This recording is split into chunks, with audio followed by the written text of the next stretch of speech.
আয় চারধার ডুবেইছে, এই দিকটা পুরোটা ঢুকে গেছে জল। রাত্রে আবার যদি ডুবে যায়, রাতে ডুবার সম্ভাবনা আছে। এই দিকটা পুরোটা ডুবে গেছে, এটা জলে এদিক দিয়ে জল ঢুকবে পুরো কনফার্ম। আমাদের পুরো পিঠা মাইক্রো ওভেনে হলো, আমার তো বিশ্বাস হচ্ছিল না। মা মাইক্রো ওভেনে কেউ বানাইছে? ইউটিউবে মা অনেক চেক করছে যে ইউটিউবেও দেখতে পাইনি। নাচতে দিয়ে দু পা আমার ভেঙে গেছে, মানে leg. Hello guys, good morning, welcome back to the new video. তো গাইস, কেমন আছো সবাই তোমরা? আশা করি ভালো আছো। Good morning. ভালো আছি। Good morning. গুড মর্নিং সবাইকে। সোনালি চলে এসেছে বাড়ি ফাইনালি। আর তোমাদেরকে দেখাই বৃষ্টিটা কি লেভেলের হচ্ছে, মানে যেন বন্যা হবে পুরো, মানে কাল থেকে বন্যা বৃষ্টি করিয়ে হচ্ছে। ছাড়বে। বন্যা বাপের পুরিয়ে বাড়িতে ছাড়বে। বন্যা হয়ে গেছে। সেখানে জল দিয়েছে, বৃষ্টিটা হচ্ছে। সকাল থেকে এরকম বৃষ্টি হচ্ছে কিন্তু। Good morning. Good morning. কি বৃষ্টি, মনে হয় বন্যাটা দিবে মা। আজকে মাছের ব্যবসা বন্ধ, তো সেই জন্য বাড়িতে আছে। কি মজা, আজকে বুঝতে হয়নি। হ্যাঁ, আজকে মিস্ত্রি লাগেনি বাড়িতে, কারণ মিস্ত্রি আসবে কি করে, যা বৃষ্টি হচ্ছে। আর এসেও বা কাজ কি করবে, কি বৃষ্টি দেখো, বাইরের ওয়েদার দেখো শুধু।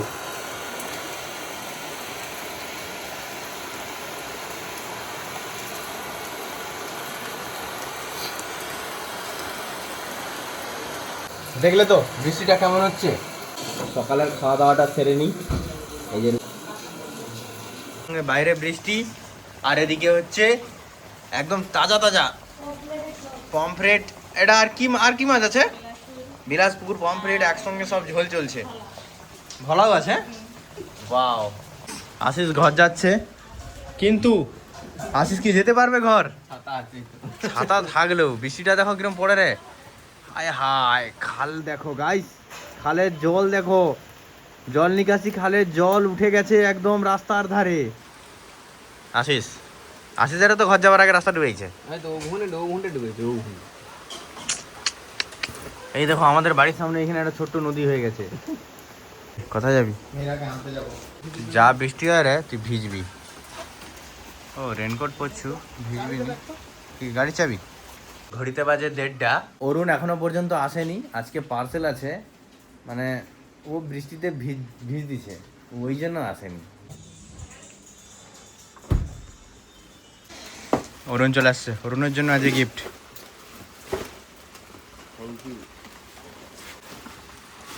কি অবস্থা, হ্যাঁ, ভিজে ভিজে পার্সেল দিতে আসছে, আর মোর পার্সেলের অবস্থা শেষ। অরুণ, মালটা ভালো আছে তো? আর যদি ভালো নাই থাকে কি হচ্ছে অবস্থা দেখি। ওটা দিতে হবে নি, এমনি এমনি এমনি এমনি পার্সেল স্ক্যান হয়েছে না, ওই স্ক্যান করলো, স্ক্যানটা করলো ডাইরেক্ট এমনি মুখে দিয়ে দাও তো। Return Amazon. এত প্রোডাক্ট। অরুণ সাবধানে বাড়ি যাও, বাই বাই। কি এটা? এটা কি? এতে অনেক জিনিস আছে। কি জিনিস? কাকু জ্ঞানটা থেতাই এখন বলেন। এইটা টেনে পুল করো। ওয়াও, ডাক। ও পারেনি, মিরু পারেনি। তো এই দেখ এরকম করে স্যাট কেটিএম এর ভোকালের। কাকু কি বলছে আমিও বুঝতে পারছি না। এই দেখো, এই দেখো, এই দেখো, এই দেখো, এগুলোকে ফেলবো। কেন কিনেছো? এটাতে ঘুরতে যাওয়ার জন্য, বাইকের পেছনে দু সাইডে এরকম করে লাগবে। দীঘা যাওয়ার জন্য। দীঘা যাওয়ার জন্য বলছি, দীঘা যাওয়ার জন্য। দীঘা তো আমাদের বাড়ির কাছে, কি বলো? এই যে অনেক এই কিছু দিয়েছে। দিকে 20 মিটার গেলে হয়ে যাবে। মিরু বলে 20 মিটার গেলেই হয়ে যাবে দীঘা। হ্যাঁ, সাব্বাস। বড় মাছ ধরতে পারলা কেন? বড় মাছ তো কামড়ি দেয়, তার কাঁটা আছে। ছোট চেচকি মাছগুলা কামড়ায় নি, হেব্বি লাগে ছোট ছোট চেচকি মাছগুলা। না নাই। তোমাদেরও যদি চেচকি মাছ ভালো লাগে কমেন্টে জানিও। হাতে লেগেছে এখানটা, এরকম করে ছিঁড়তে যে এটা। আর এইটা কারিগরি মিরুর, এই যে দেখো ডিজাইন আঁকা, ছবি আঁকা দেওয়া। মোটু আমি ডিজাইনটা বেশি ভালো ভালো লাগে না, আমার বেশি হচ্ছে নাচটা ভালো। নাচটা ভালো। ছোটবেলায় নাচতে গিয়ে দু পা আমার ভেঙে গেছে, মানে লেগ। মানে লেগ, দু পা ভেঙেছে মানে লেগ। ইংরেজিতে বলে। ও এই যে এসছে প্রোডাক্ট ডিউকের লাগাবো দুই সাইডে, পেছনের দুই সাইডে ব্যাগ ঝোলানোর জন্য। যখন যাবো কোথাও তখন লাগাবো বাইকে। যেমন আমার পেছনে র্যাকও এসেছিলো, র্যাকের উপরে মিরু বসেছিল। অনেকে কমেন্ট করছে যে মিরুকে ওইখানে বসিয়ে তোমরা ঘুরতে নিয়ে যাবে, তোমাদের মাথা কাজ করে? ওটা জাস্ট টেস্টিংয়ের জন্য যে মিরুর ওয়েটটা সেই র্যাকটা নিতে পারবে, সেই ক্যারিয়ারটা নিতে পারবে কিনা। মানে একটা ব্যাগ যে ওর উপরে মিরু বসবে না বা কেউ ওর উপরে বসবে না, ওটা ক্যারিয়ার, ব্যাগ রাখার জন্য, ব্যাগ পেছনে বাঁধার জন্য। মানে এত জিনিস ব্যাগে নিয়ে যাবে, সেই দিকে তো আবার রাখতে হবে, তার ওয়েটটা তো নিতে হবে, যদি ভেঙে পড়ে যায় রাস্তায় আবার। ইয়েস, মিরু এটা বুঝেছে, মিরু জানে। তো ওটা যদি ভেঙে পড়ে যায়, তো সেই জন্য আগে থেকে মিরুকে বসিয়ে চেক করা হচ্ছিল যে ওয়েটটা ঠিকঠাক নিতে পারবে কিনা, কি ও সেটাই টেস্টিং হচ্ছিল। আর তোমরা কি সব উল্টাপাল্টা বলতেছো, ঠিক আছে? ওটা জাস্ট লাগেজ ক্যারি করার জন্য ক্যারিয়ার, ওটা পিলিয়ন সিট নয়। তো ক্যারিয়ারটা এসছে, আর বাকি এটাও এসছে সুন্দর। এগুলোকে লাগাবো, কেমন কি ফিটিং আছে এগুলো চেক করব। তো ফাইনালি আমি ডিউকের পেছনের স্যাডেল লাগিয়ে দিয়েছি। আমাকে এইটাও খুলতে হলো, এটা আমার ভালো লাগছে না। আমার যদি এই গ্রিপটা থাকতো, এই গ্রিপটা খোলার আমার ইচ্ছা ছিল না। ডিউকে কেমন লাগছে? অবশ্য অ্যাডভেঞ্চার বাইক হলে ঠিক লাগতো, বাট আমার এটা ঠিক আছে। ভালো লাগছে, এই দুটার জন্যই ভালো লাগে। কি লেভেলের বৃষ্টি হচ্ছে এখন, হালকা বৃষ্টি কমছে কিন্তু বৃষ্টি হচ্ছে। সামনের অবস্থা দেখো। যাবো একটু শ্বশুর বাড়ি। কেন যাব? তার কারণ হচ্ছে শ্বশুর বাড়িতে জল ঢুকে গেছে, বন্যা হয়ে চলে আসছে। মানে কি বলবো, পুরো ওদিকে যত এই যে জল নিকাশি খাল ভরে যাচ্ছে, সেদিকে শ্বশুরবাড়ির সামনে যে পুকুরটা ছিল সেই পুকুরটাও ভরে গেছে, ভরে গিয়ে বাড়িতে জল ঢুকে গেছে। দেখতে যাচ্ছি, ডাকছে জিনিসপত্র একটু উপর দিকে তুলবে। চলো, আমি আর আশিস যাচ্ছি। এই যে আশিস ভাই, চলো। তো গাইস, সামনে এইখানে জল ভর্তি হয়ে গেছে, রাস্তার উপরে জল উঠে গেছে। এথার কি লেভেলের, এবারে ডুবে ডুবে যাবে। ওই আশিস, ওটাই দেখুনি। হায়, চার ধার ডুবেইছে।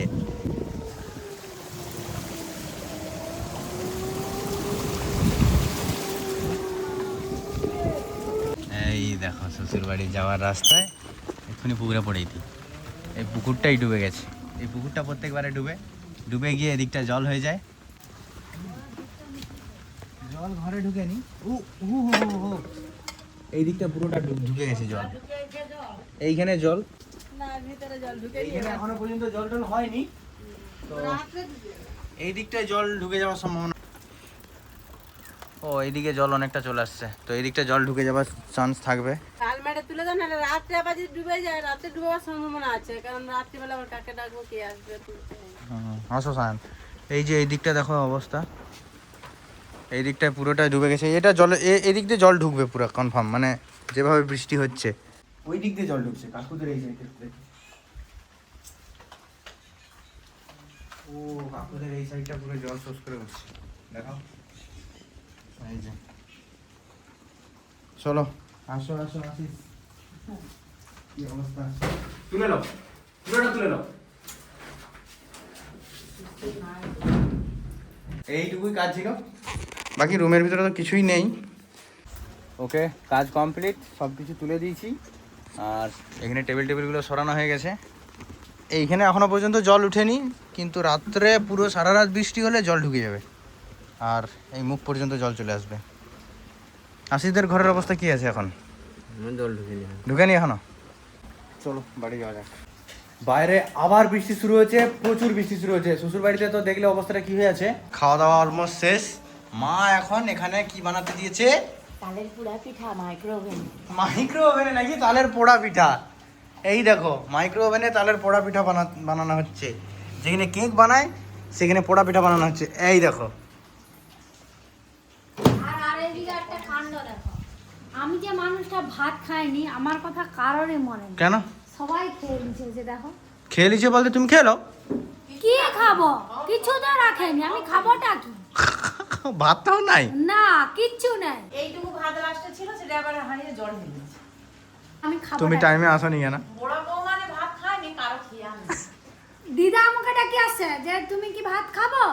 আমি বলি খাবো একটু দেরি করে। দিদা আমাকে ডেকে আসছে, এবার আমি আসছি, বাড়ারা খেয়ে নিচ্ছি। দেরি করে আসছে, আমাদের খাওয়া হয়েছে তারপরে আসছে। কিন্তু তরকারিটা রাখা দরকার ছিল। আরে তরকারি সবাই কারো মাথায় নেই। খেয়েছি আমি তো খাওয়া সকালে। আচ্ছা ঠিক আছে, একার দিন অন্য বাড়ারা কিছু কি খেলাম। তোমার জন্য পোড়া পিঠা বানাই? আমি কি সারা রাত এই পোড়া পিঠা খেয়ে থাকবো? হ্যাঁ, আজকে পিঠা খাও, আজকে বর্ষার দিনে। মা পিঠা বানাইছে। কোথায় আবার? মাইক্রোওভেন। এক্ষুনি ভাঙতো। শুনলাম নাকি দিদির জন্য ভাত রাখেন। না, উপরটা কিন্তু কুক হচ্ছে। হ্যাঁ, উপরটা কুক হচ্ছে কিন্তু যে পুরো পুরো লালচি ভাব আসছে। হয়নি ভিতরে এটা চিট করছে। হ্যাঁ, চিট করছে হয়নি হয়নি? আরে কালো করে হলে দেখে গা। কালো হলে পিছনটা নিচেটা তাহলে বুঝে যাবে কিন্তু উপরটা লালচি ভাব আসছে। তুলে তো বুঝতে তুলা হবে না তুলা হয়ে যাবে। ওই তো তুলা হয়ে যাবে। ও না, ভিতরটা একটু মানে হবে। কেটে তুলো না। আরে কেটে দিলে হবে। এই তো দেখো, হয় না। এই যেটা টানি দিয়ে দেখো, এইটাই দেখুন এইভাবে দেখে বুঝে এই গেনটা হয়নি দেখো। কিন্তু হয় রে। আরো কি দিতে তার মানে হবে? হ্যাঁ, আরো দিবা যাবে। হবে। আরো 20 মিনিট থাকুক। হ্যাঁ। আর 20 মিনিট, 20 মিনিট না, ওই 40 মিনিট দিবে। আবার 40 মিনিট। হ্যাঁ। এইবার শুকিয়ে দিবে। না না না না 25 মিনিট। শুকিয়েই যাবে তারা দাও আর 25 মিনিট। তো সেই বাদাম দাওনি? বাদাম তো দুবো তো উপরে। তো বড়া পিঠা মানেই বাদাম উপরে কি? পুরিয়ে নারকেলটা পুরিয়ে মিক্স করে দিচ্ছি। আচ্ছা 20 মিনিট দিচ্ছি, ঠিক আছে? আচ্ছা ঠিক আছে। 20 মিনিট দিচ্ছি। মা ডাকে কেন? আরে বলো। আমাদের পুরো পিঠা রেডি রেডি রেডি। রেডি। এই দেখ, এখন বের ও। করব। হ্যান্ড গ্লাসটা পড়ছি, গরম আছে তো। হ্যাঁ, হ্যান্ড গ্লাভস পরে এটা মাইক্রোওভেনে হাত দিতে হবে, না হলে প্রচন্ড গরম। এই দেখ উফ, সেই আসছে কালার তো। বের করো বের করো বের করো। কেমন হয়েছে। তাহলে টোটাল কত মিনিট হলো এটা? মানে 40 আসে দিকে 20 60 মিনিট রাখতে হলো, পুরো 1 ঘন্টাই রাখতে হলো তো পুরো। এই দেখ, দারুণ সেন্ট কিন্তু হেভি উঠছে। পুরো ঘর কাঁপে দিচ্ছে। এই দেখ ওয়াও, কেমন কালারটা হয়েছে দেখছিস? Soft soft. একদম দারুণ দারুণ। আর একটু পুরা পুরাও রংটা হয়েছে। ও, কেকের মতো হয়েছে তো। হ্যাঁ, একদম সফট হবে। কেক হতে টাইম লাগে 30 থেকে 40 মিনিটের মধ্যে কেক রেডি হয়ে যায়। এটা 60 মিনিট। আমাদের পুরো পিঠা মাইক্রোওভেনে হলো, আমার তো বিশ্বাস হচ্ছিল না। মা মাইক্রোওভেনে কেউ বানাইছে? ইউটিউবে মা অনেক চেক করছে যে ইউটিউবেও দেখতে পাইনি, প্রেসার কুকারে বানিয়েছে, কয়লার আঁচে বানিয়েছে, মানে নন স্টিপে বানিয়েছে, কিন্তু মাইক্রোওভেনে বানাতে আমি কাউকে এখনো দেখিনি, খুঁজে খুঁজে পাইনি। আবার লাস্টে আমরা বলি নিজেরাই ট্রাই করে দেখি। হ্যাঁ, কেকের মতো যেহেতু, তো কেকের হিসাবে আমরা দিয়েছিলাম বানাতে। তো মা খুব সুন্দর হয়েছে কিন্তু। সকালবেলা কাটতে বলছিলি, এতবেলা কাটলে চলে আসছো। লোভ সামলাই নিয়ে দে। আমি দেখতে চাইছি ভিতরেরটা কেমন হচ্ছে, সেই জন্য। ভালো হচ্ছে কি বলো? খাওয়া তো ঠিক আছে, দেখছো, মানে এটা মিষ্টি কম মিষ্টি কম। সুন্দর হয়েছে, কিন্তু হালকা একটু চিট করে লাগে। ওটা একটু গরম গরম খেলে একটু হালকা তালের জিনিস তো কিটকুটি লাগে, কিন্তু ঠান্ডা হয়ে গেলে তিতা লাগে। ঠান্ডা হলে মিষ্টি লাগে। হ্যাঁ, কেমন লাগছে? ভালো শুধু একটু